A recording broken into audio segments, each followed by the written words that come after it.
여기는 어딜까요? 보시다시피 학교입니다. 그런데 폐교를 했고 운동장은 주차장으로 쓰고 있습니다. 놀라운 것은 여기가 지방 변두리 읍내가 아니라 서울 광진구라는 겁니다. 이야, 이 학교가 폐교가 됐네요. 여기는 원래 운동장인데 주차장으로 쓰고 있죠. 뭐 지역 주민을 위해서 개방을 한 거니까. 이 학교는 서울시 광진구에 있는 서울 화양초등학교입니다. 1983년에 개교를 했고 40주년을 맞은 2023년에 폐교를 했죠. 서울시의 강서구 영광초등학교, 은평구의 은혜초등학교의 폐교에 이어 초등학교 세 번째 폐교라고 볼 수 있습니다. 지금 여기 학교 문은 이렇게 굳게 잠겨 있습니다. 들어갈 수가 없죠. 화양초등학교의 폐교는 서울 도심의 초등학교가 폐교된 정말 이례적이고 역사적인 사례가 될 텐데요. 출산율이 급격하게 하락하면서 생긴 학생 수 감소가 폐교의 원인입니다. 야, 여기는 보니까 이제 이렇게 펜스를 쳐놓고 우리 강아지들 이렇게 산책길로 이걸 좀 쓰고 있는 겁니다. 아이들이 없어지고 이제 강아지가 산책하는 학교가 돼버린 거죠. 폐교의 원인 중에 학생 수 감소뿐만 아니라 또 이유가 있죠. 화양초는 대학가와 인접해 있기 때문에 원룸촌, 음식점 거리가 늘어나면서 아이들을 키울 여건이 안 된다라고 생각하는 학부모들은 광장동이나 구이동과 같은 곳으로 빠져나갔기 때문에 학생 수가 학교를 유지하기엔 모자랐던 것입니다.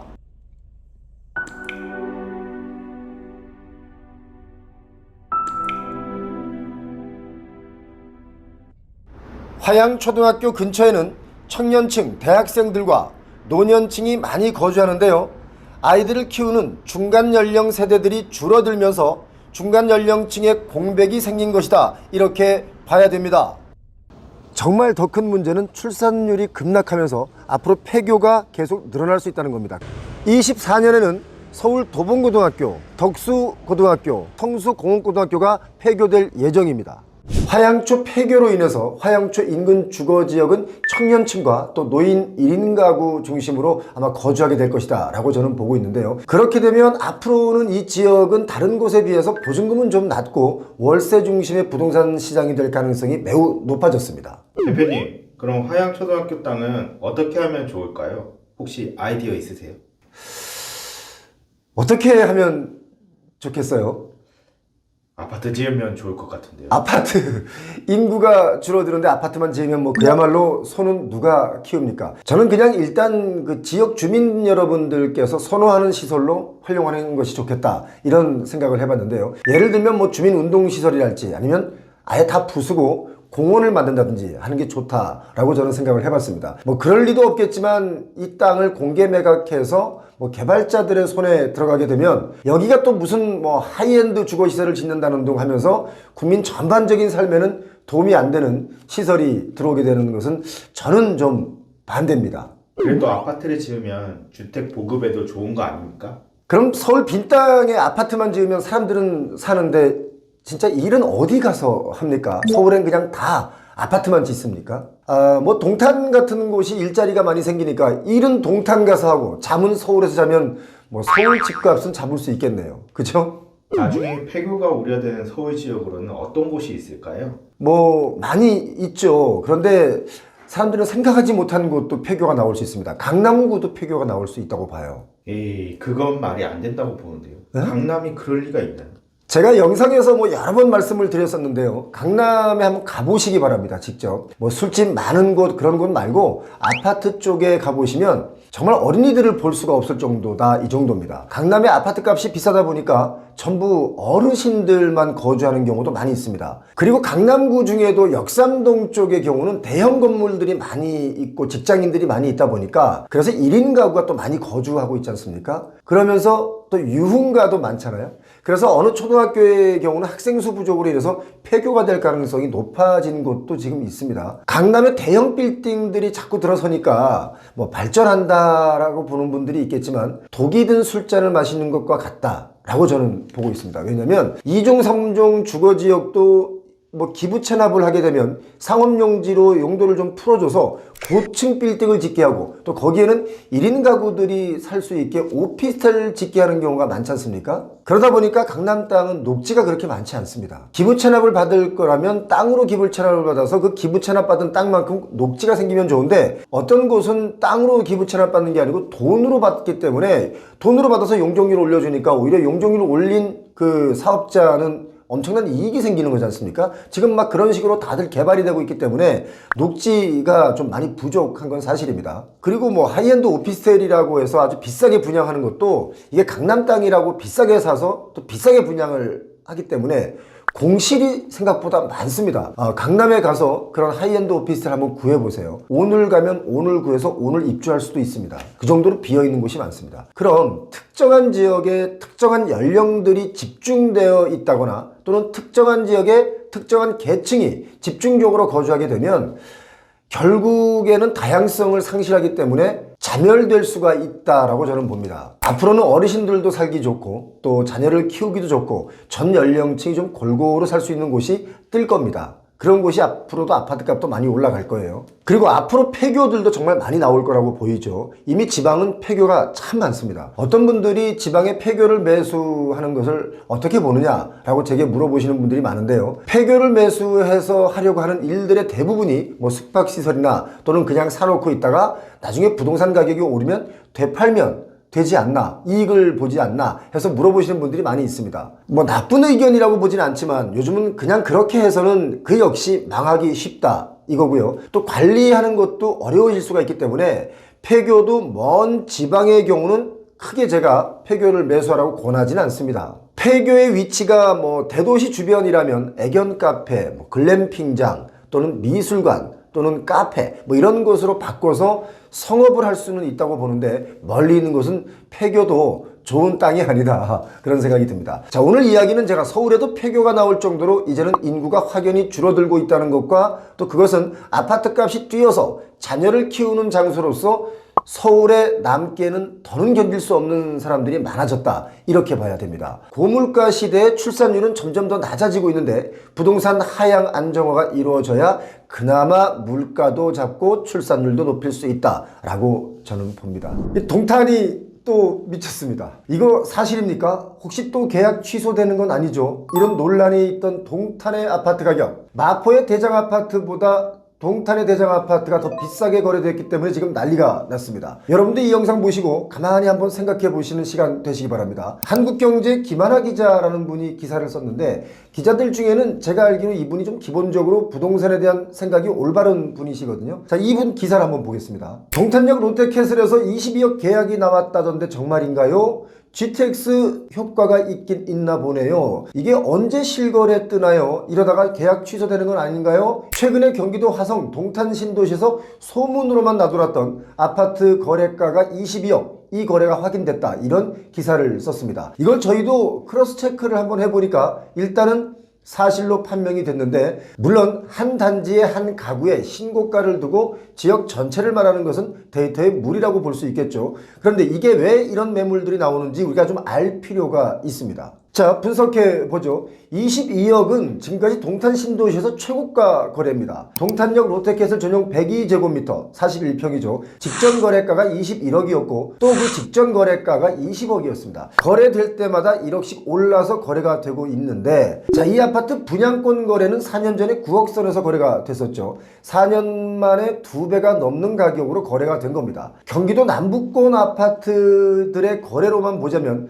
판교 신도시의 가격과 비슷한 가격대로 거래가 됐거나 좀 더 비싼 가격입니다. 판교보다 여러 가지 인프라가 뭐 좋지 않다 이렇게 인식되던 곳이 지금은 가격으로만 보자면 판교를 넘어섰죠. 동탄 아파트 가격을 서울 아파트와 비교를 해도 평당 3.3제곱미터당 서울 마포구보다도 높아졌습니다. 그래서 말들이 많은 겁니다. 마포구보다 가격이 높다라는 뜻은 강남 3구, 용산구를 빼고 다른 지역보다도 높다, 이렇게 봐야 되는 거거든요. 자, 이야기 쉽게 말씀드리면 마포의 대장 아파트라고 하는 마레프, 마포레미안 푸르지오 아파트보다 가격이 높습니다. 마레프는 45평이 21억 선에 거래가 되는데 여기는 41평이 22억 선에 거래가 됐거든요. 자, 왜 이럴까요? 제가 볼 때는 GTX 개통이 임박했다. 그리고 경부고속도로 지하화가 지금 거의 다 완성돼 가고 있기 때문에 이런 일들이 벌어지고 있다. 저는 그렇게 보고 있는데요. 그리고 삼성 반도체 벨트에 대형 일자리가 생기면서 미래 비전상 이 지역은 더 오를 것이다 라고 하는 인식이 있는 분들이 최고가 경신을 그냥 질러버린 게 아닌가 그런 생각이 듭니다. 경부고속도로 지하화는 단순하게 지하화하는 것이 아니라 지하화한 그 지붕 위에 건물이나 공원이 자리하게 되는데 이제 그 그림들이 막 시작이 되고 있는 거죠. 동탄 신도시의 아파트들이 전반적으로 지금 가격이 강보합권 수준으로 매물이 나와 있습니다. 물론 뭐 거래가 그렇게 활발하게 되지는 않습니다. 이렇게 되면 이런 얘기가 나옵니다. 아니 그 돈이면 차라리 강남의 구형 아파트 30평대가 낫지 않나요? 하시는 분들 있죠. 저도 같은 생각이긴 합니다만 여기서 우리가 한 가지 좀 더 생각해 봐야 되는 문제는 동탄의 인프라입니다. 지금은 아니지만 앞으로는 서울보다 나아질 수도 있다.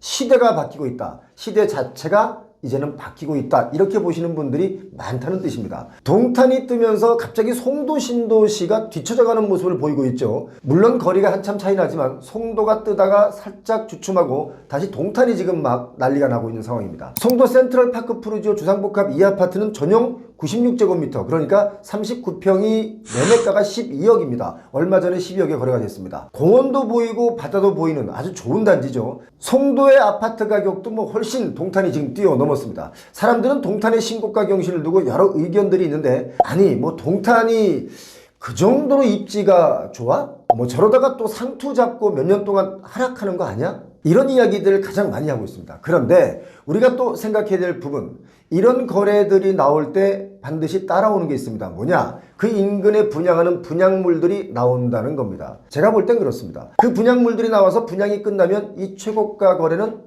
또 취소되는 경우도 우리가 많이 봤죠. 그동안 좀 그래 왔습니다. 최고가를 띄워놓고 분양이 끝나고 나면 최고가를 취소하고 여기 분양은 다 완전히 끝났고 비싸게 분양한 거죠. 이런 경우들을 우리가 21년, 20년 많이 봤습니다. 자, 물론 이런 경우는 아니겠지만 뭐 좀 더 지켜봐야 되겠죠. 동탄은 지금 앞으로 지어질 주거용 건물들도 많다는 걸 이걸 기억하셔야 됩니다. 주택은요 당사자의 니즈에 의해 매매가 되고 가격도 그렇게 형성이 됩니다. 동탄역 롯데캐슬은 사실 동탄역과 바로 지하로 연결되어 있고 옆에 백화점과도 또 지하로 연결되어 있죠. 살기는 참 좋죠. 이것저것 따지면 정말 나쁜 것이 별로 없는 좋은 단지라고 볼 수 있습니다. 중요한 것은 뭐냐? 그래도 그렇지 그 가격이 적당하냐라는 의문을 가질 수밖에 없습니다. 경기 남부권에서는 가장 핫하다고 하는 판교 신도시의 대장 아파트 백현동에 판교 푸르지오 그랑블이라는 아파트가 있는데 여기 전용 면적 103제곱미터가 지난 2월에 23억 원에 거래가 됐습니다. 판교 지역은 여러분 잘 아시다시피 일자리가 많은 지역입니다. 또 알파디움 2단지 여기는 세대수가 한 500세대 정도 되는데 129제곱미터가 23억 2,500만 원에 거래가 됐습니다. 바로 옆에 백현마을 2단지 휴먼시아 아파트의 경우는 전용 101제곱미터가 17억 원에 거래되었다가 최근에는 14억 8,100만 원에도 거래가 됐죠. 물론 뚝 떨어져서 거래가 된 것은 아마 특수한 거래일 수는 있습니다만 판교의 아파트 가격도 계속 지금 하락하고 있는데 동탄은 뛴단 말이죠. 동탄 집값이 너무 비싸진 거품 아니냐?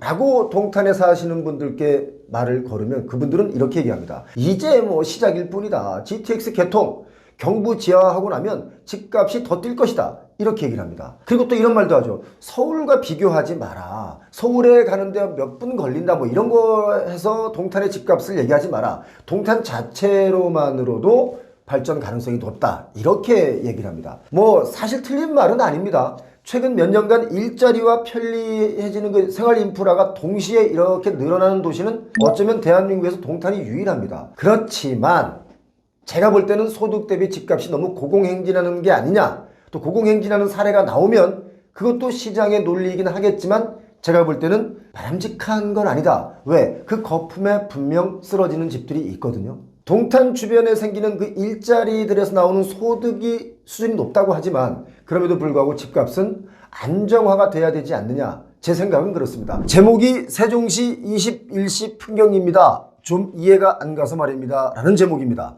내용을 볼까요? 안녕하세요. 배우TV 잘 보고 있는 구독자입니다. 전 1년 전쯤 회사에서 세종으로 발령을 받고 도렛마을 2단지에 살고 있습니다. 이 도렛마을 2단지는 정부청사 바로 인근에 있는 단지인데 참 좋죠. 지금 제가 거주하고 있는 곳은 회사에서 얻어준 숙소이고 1년쯤 살았습니다. 주변에 같은 동료들이 숙소로 좀 살고 있고요. 다름이 아니오라 저녁 8시에서 9시쯤 나가보면 주위에 아파트들이 불이 꺼진 곳이 많습니다. 사람이 안 사는구나 생각도 들고 주차장도 널널합니다. 널널하다는 게 좀 여유가 있다 이 뜻입니다. 세종시청 쪽은 사람들이 많이 살고 주차장도 가구 수에 비해 없다고들 하는데 이쪽에서 보는 아파트들은 불 꺼진 아파트들이 많고 주차도 널널합니다. 세종에 30만 정도 산다고 하는데 이게 좀 이상하고 세종청사 들어오는 곳은 아직도 어마어마하게 짓고 있습니다. 표 선생님이 저번에 세종 상가에 내려오셔서 상가가 인구수에 비해서 어마어마하게 지어졌다 그 현장에서 말씀을 하셨는데 제가 보기에도 상가 공실이 어마어마합니다. 사실 세종시가 상가 공실률이 거의 1위입니다. 표영우TV에서 세종시 상가를 취재한 영상 여러분께서도 한번 찾아보시면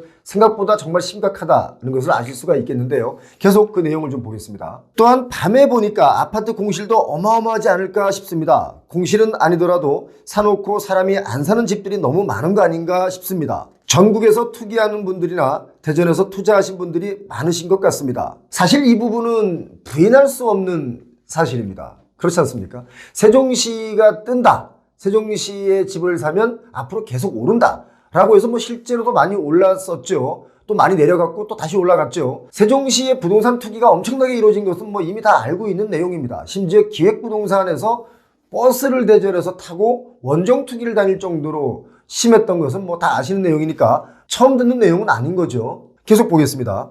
정말 거품인 동네가 세종인 듯합니다. 주변 대로에는 차도 못 세우도록 만든 도시라서 주변 상가에 주차비 한 달에 5만 원 내는 동네인데 주변 아파트 주차장은 아침 저녁으로 널널한 것이 이상하네요. 자, 이 부분은 좀 짚고 넘어가야 되겠네요. 신축 아파트 상가들이 왜 장사가 안 되는지 여러분 혹시 아십니까? 여러 가지 이유가 있죠. 물가가 많이 비싸고 또 경기가 안 좋고 이런 이유들이 있는데 그 이유 빼고 부동산적인 측면으로만 보자면 바로 이 부분이 중요한 부분인데요. 아마 제가 얘기하면 동의하시는 분들 꽤 있을 거라고 봅니다. 보행자를 보호하고 우선한다고 해서 아파트 상가와 인도 그리고 이 차도를 펜스를 쳐서 분리해 놓은 곳이 많습니다. 그리고 예를 들어 세탁소 같은 곳에 잠시 물건을 맡기려고 한 30초 정도 차를 세우려고 해도 세울 데가 없기 때문에 지하 주차장으로 내려가서 차를 세우고 엘리베이터를 타고 올라가서 세탁소를 가야 되는 이런 번거로움이 있기 때문에 신규 아파트 상가를 이용하는 것을 꺼리는 경우가 많이 있습니다. 제 생각에는 차라리 인도와 차도를 구분하는 펜스를 칠 때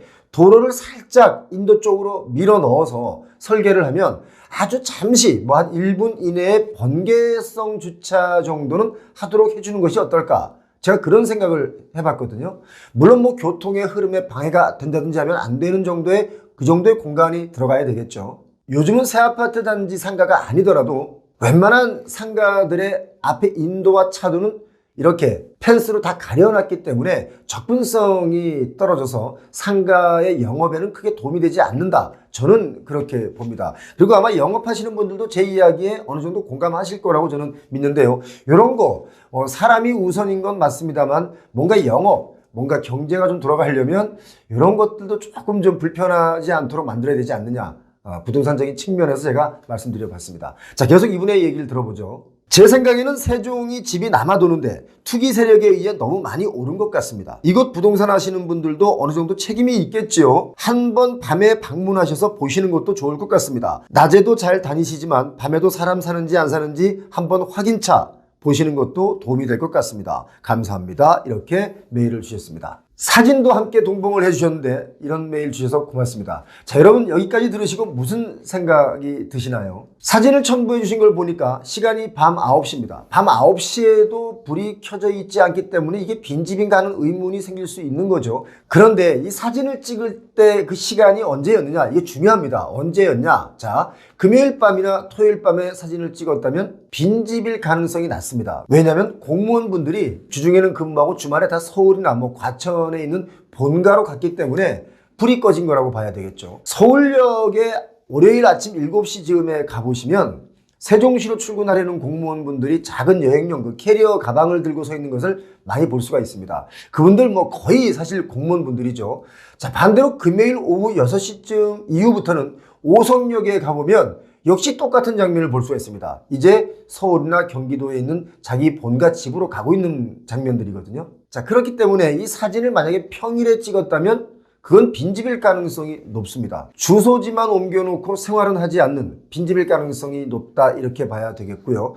예전에 공무원분들께 이 세종시 아파트를 특공으로 주는 경우가 많이 있죠. 자, 세종시는 주택의 90%가 아파트입니다. 새로 생긴 도시다 보니까 아파트 위주로 많이 건설이 된 거죠. 세종시의 22년 기준에 한 15만여 가구가 살고 있는데 사실 주택 보급률이다라고 하면 대부분이 아파트 보급률을 놓고 이야기를 합니다. 어느새 그만큼 우리나라는 아파트 공화국이다 할 정도로 아파트 비중이 높고 그중에 세종시가 울산 다음으로 인구 대비 아파트 숫자가 많습니다. 세종시의 주택 보급률이 100%를 넘었습니다. 107.5%인데요. 23년 작년이죠. 세종시에는 좀 특별한 사건이 벌어졌었는데 주택 여왕이다 라고 해서 그 한 가족이 900채가 넘는 주택을 보유하고 전세를 줬다가 세입자들이 전세 사기를 당한 곳이 바로 세종시입니다. 그런데 그 사건에 놀라운 것이 있다면 전세 사기를 당한 사람들 중에 대부분이 2030 세대들이었고 또 그 중에 절반이 공무원들이었습니다. 이런 거에 해박하신 분들이 공무원들이라고 알고 있는데 공무원분들도 이 전세 사기는 피해가지 못한 겁니다. 그만큼 부동산에 문제가 많다. 이 얘기를 제가 드리고 싶은 겁니다. 세종시는 젊은 도시입니다. 왜냐하면 평균 나이가 38살입니다. 세종시 인구의 평균 나이가 38세죠. 전국으로 따지자면 그 동탄 신도시가 속해 있는 화성시와 평균 나이가 같습니다. 또 세종시는 공무원이 없으면 사라지는 도시입니다. 공무원의 도시죠. 미국의 실리콘밸리 같은 곳과는 완전히 성격이 다른 곳입니다. 그래서 제가 지난번에도 말씀드렸지만 상가도 활성화가 안 됩니다. 주말이 되면 세종시는 텅 비어있는 휴식계 같은 도시가 되고 평일에는 늦게까지 일하는 공무원분들이 많기 때문에 소비성 도시라고 볼 수는 없지만 그럼에도 상가는 건축 비율만큼 보다도 더 많이 지어져서 짓는 족족 공실이 생기고 있는 거죠. 그런데 이건 여담입니다만 참 희한한 일이 있습니다. 제가 생각해도 참 희한합니다. 여러분도 희한하다고 느낄 겁니다. 분명히 예전에 지어놓은 그 대형 건물의 빈 상가가 아주 많이 보이거든요. 그런데 그 옆에 새로 짓는 상가들, 새로 짓는 건물들의 상가들은 또 분양이 완판이 됩니다. 그런데 다 지어놓고 보면 또 거기도 공실이거든요. 그런데 저 옆에 또 큰 건물을 지면 거기도 또 상가가 분양이 완판입니다. 그런데 거기도 또 공실입니다. 이거 이상하지 않습니까? 계속 같은 식으로 반복되거든요. 이게 왜 이러냐? 저 혹시 상가를 분양받으면 나라에서 상 같은 거 줍니까? 왜 다들 공실투성인데 또 분양을 받고 그러죠? 이거 희한한 일 아닙니까? 이게 왜 이러냐면 중도금 무이자, 이 자리는 정말 좋은 자리, 저기는 공실일지언정 지금 짓는 이 건물은 정말 좋은 자리다 이러면서 다들 분양은 완판되게 만듭니다.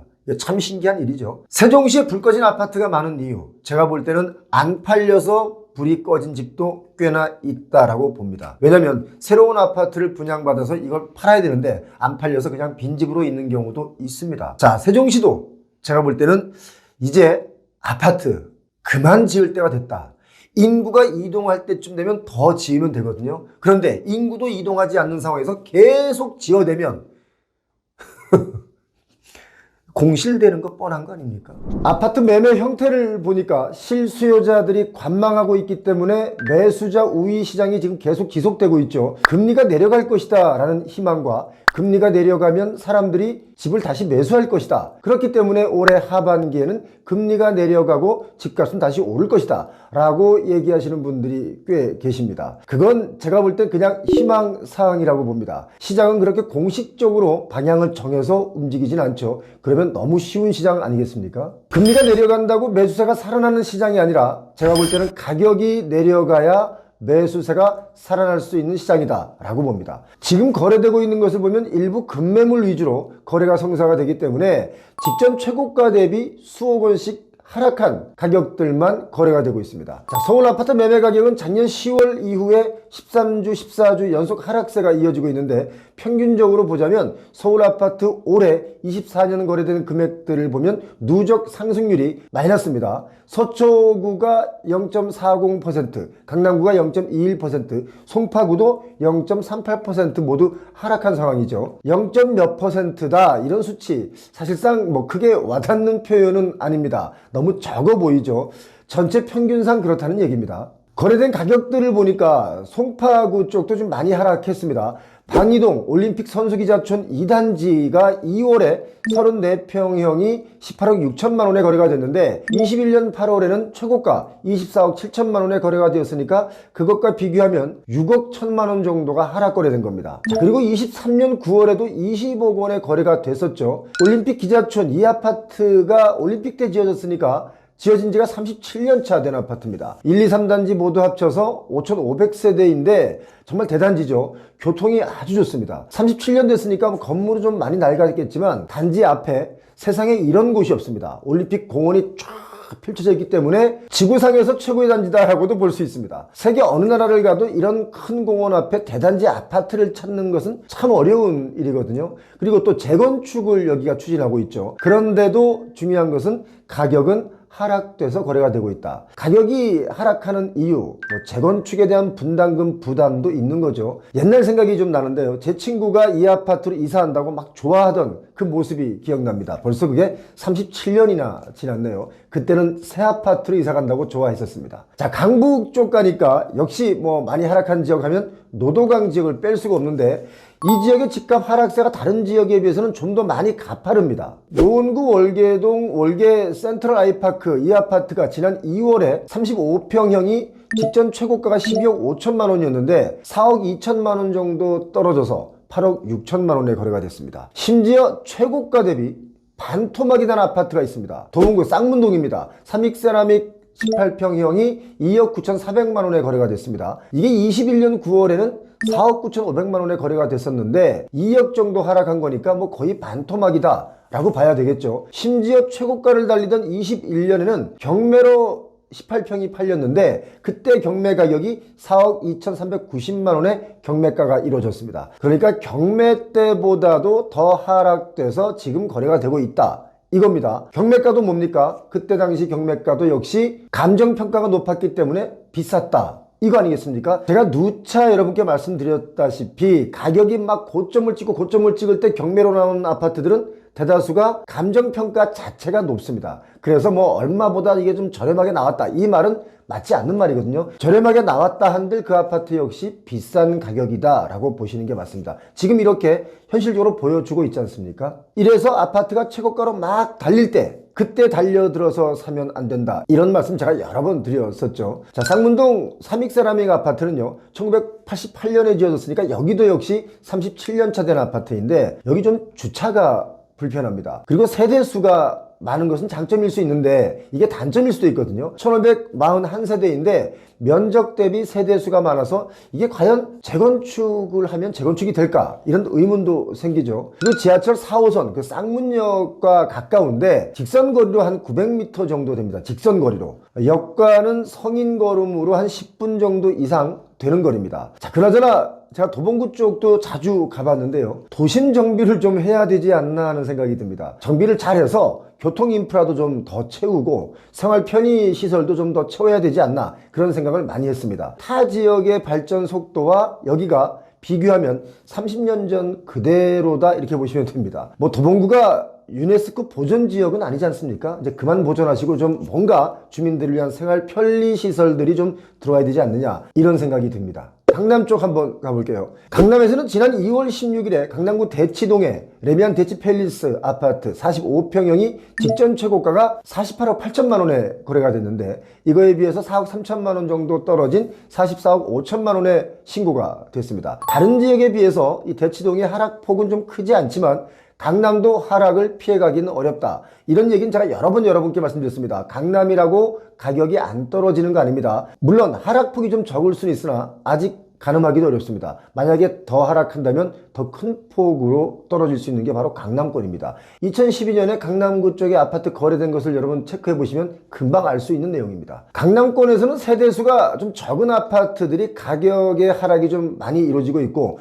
단지가 좀 큰 아파트의 경우는 보합을 보이거나 살짝 내려가서 거래가 되고 있습니다. 서울 아파트 매매 수급 지수를 보니까 84.6입니다. 기준선 100을 밑돌고 있죠. 100의 기준선보다 수치가 낮을수록 시장에서 집을 사려는 사람들보다 팔려는 사람들의 숫자가 많다. 이렇게 보시면 됩니다. 물론 기준선보다 높다면 사려는 사람이 많은 거죠. 한마디로 지금 시장은 집을 살 사람보다는 팔 사람이 훨씬 많다 이렇게 보시면 됩니다. 팔려고 내놨지만 안 팔리는 것도 많이 있죠. 자, 여기에 엎친 데 덮친 격으로 지난 2월 26일부터 제가 여러 번 말씀드렸습니다만 은행권이 미래금리 변동 위험을 반영한 이른바 스트레스 총부채 원리금 상환 비율 DSR, 스트레스 DSR을 도입했기 때문에 대출의 금액이 그 양이 좀 줄어들었죠. 그래서 대출을 최대한 땡겨서 살 수도 없습니다. 그렇기 때문에 실수요자 매수 심리가 더욱 위축되고 있다 이렇게 봐야 됩니다. 자, 부동산 시장이 좀 다시 활성화되려면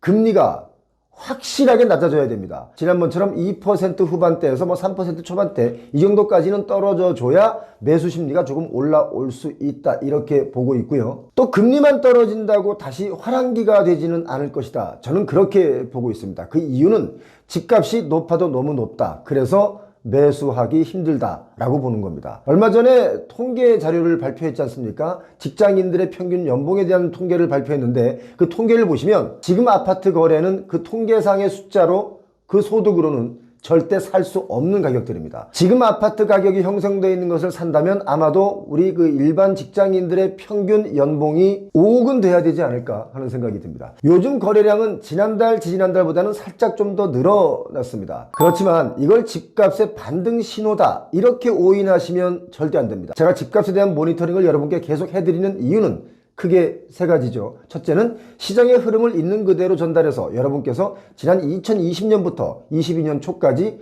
초급등할 때 올라타지 마시라라는 뜻이고요. 둘째는 고점에 물리면 오랜 기간, 정말 오랜 기간 하우스 푸어가 될 수 있기 때문에 그걸 막기 위한 것입니다. 그리고 세 번째 이유는 다시 향후 10년 정도는 미친 급등이 올 수가 없다. 저는 그렇게 봅니다. 미친 급등 때처럼 크게 이익을 보기 위해서 감당 못할 빚을 내서 달려들지 마시라고 제가 체크를 계속 해드리고 있는 겁니다. 시장에 맡겨야 할 집값을 잡겠다고 지난 정부에서 28번의 대책을 내놓으면서 큰소리 뻥뻥 쳤었죠. 결국은 미친 듯이 더 뛰게 만들어서 부자는 더 부자로 가난한 사람은 더 가난하게 초양극화만 만들어놨다고 해도 절대로 과언이 아닌 집값입니다. 자, 치솟은 집값은 이미 회복 불가능할 정도로 빈부격차만 만들어 놨고 그로 인해서 서민들은 더 이상 집을 살 수 없는 지경까지 왔습니다. 잘못된 정책에는 잘못했다, 미안하다, 바로 잡겠다 이런 반성을 하는 사람은 단 한 명도 없죠. 2주택 이상자들을 때려잡으면 마치 정의로운 것인 양 하다 보니까 결론은 집값 폭등만 불러왔습니다. 그렇지 않습니까? 그런데 그렇게 폭등한 집값, 땅값이 마치 순자산인 줄 알고 자산이 늘었다 이렇게 착각하는 분들도 많이 계시죠. 소득으로 살 수가 없는 가격일 뿐이고 빚으로 쌓은 가계부채가 1880조에 이르렀기 때문에 더 이상은 정말 감당이 안 된다 이렇게 보는 게 맞습니다. 고가인 부동산이 무섭다 보니까 시장이 부동산 침체로 이어지면서 신규 아파트에 나름 로또다라고 하던 그 보류지 아파트 물량마저도 지금 찬밥 신세를 면치 못하고 있습니다. 그렇기 때문에 신규 아파트 조합들은 기존 가격보다 매물 가격을 더 낮춰서 보류지 아파트 판매에 나서고 있습니다. 아파트 보류지라는 것은요, 재건축 재개발 조합이 소송 등 예상하지 못한 사태에 대비해서 분양하지 않고 여분으로 남겨둔 물량을 보류지라고 합니다. 보통 전체 가구 가운데 한 1% 범위 내에서 보류지를 정할 수가 있죠. 특별한 사유가 발생하지 않으면 조합은 일반 분양과는 별개로 보류지를 분양하게 되는데 가격은 조합 맘대로 조합 임의로 책정을 합니다. 한때는 이런 보류지 아파트가 시세 차익이 크다 해서 인기를 끌었었고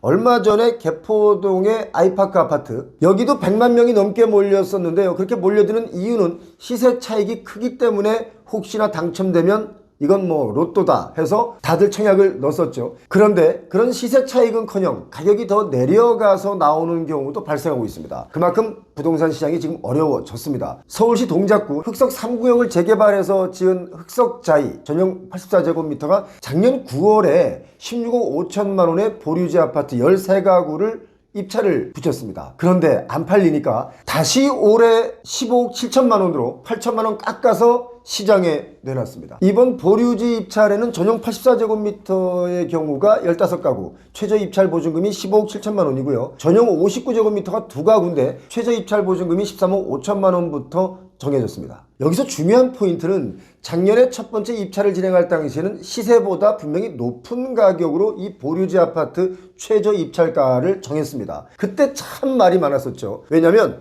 보류지 매물이 실거래가보다 높은 가격에 형성되다 보니까 안 팔린다 이겁니다. 지금 나오는 이 보류지 아파트 가격은 시장에 거래되고 있는 가격의 수준입니다. 제가 볼 때는 이 가격도 매각이 어렵지 않나 그런 생각을 합니다. 흑석자이 이 단지는 1772가구로 조성된 대단지의 아파트입니다. 지난해 7월 무순위 한 가구 모집에 줍줍이죠. 청약 경쟁률이 82만 대 1을 기록해서 화제가 되기도 했었습니다. 그런데 여기서 중요한 게 뭐냐면 23년 2월에 이 아파트가 입주를 했지만 아직 등기가 안 됩니다. 현재 그렇습니다. 아직 미등기 상태이기 때문에 보류지 아파트를 받는다고 해도 대출의 제한을 받을 수가 있습니다. 부산에도 이런 곳이 있죠. 작년 11월에 보류지를 매각할 때보다 가격이 2억 5천만 원 더 내려서 지금 나왔습니다. 부산광역시 남천동 더샵 남천 프레스티지 아파트인데요. 전용 84제곱미터가 12억 원에서 11억 원으로 1억 내려서 나왔고 전용 92제곱미터가 14억 5천만 원에서 12억 원으로 2억 5천 내려서 나왔습니다. 이렇게 가격을 내리는 이유는 뭘까요? 아주 간단하죠.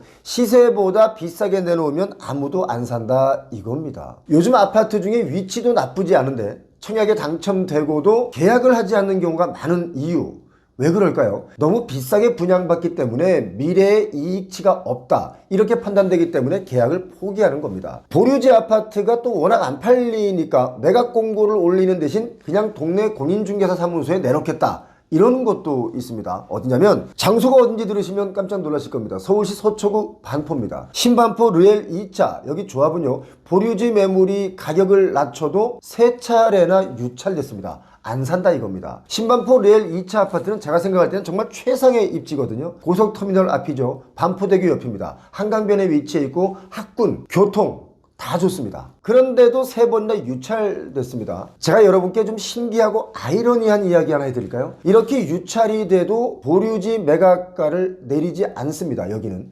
왜 그럴까요? 그 이유는 아파트값 떨어질까봐 내리지 않습니다. 반포 한강변의 아파트들이 최고가 얼마를 찍었다, 앞으로 더 오른다 이런 뉴스들이 나오면서 강남의 한강변의 아파트는 계속 더 오를 것이다 이러는데 왜 보류지는 안 팔릴까요? 이거 신기하고 아이러니한 일 아니겠습니까? 눈치 빠르신 분들은 제 이야기를 충분히 알아채셨으리라고 봅니다. 직언을 드리자면 고가라는 겁니다. 신반포 르엘 2차 아파트의 일반 분양가가 59제곱미터의 경우가 12억 선이었습니다. 그런데 지금 보류지로 나와 있는 아파트 59제곱미터가 24억입니다.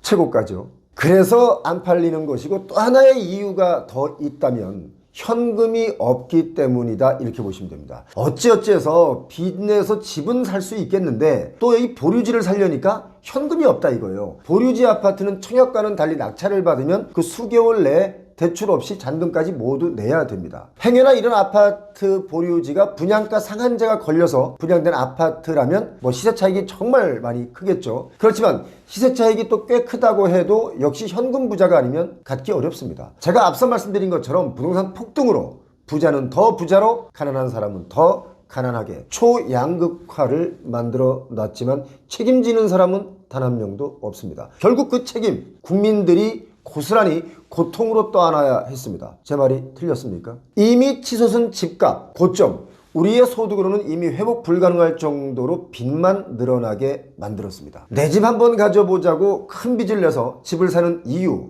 그 이유 중에 가장 큰 이유는 지금 빚을 졌지만 차후에 더 오를 것이다 예상되었기 때문인데 빚을 내서 집을 산다고 해도 이제는 시세 차익을 누릴 수 있는 가격대가 아닌 시대가 온 겁니다. 물론 시세 차익이 나는 특수한 지역들도 있죠. 그래서 이제부터는 그 옥석을 잘 가리셔야 되는데요.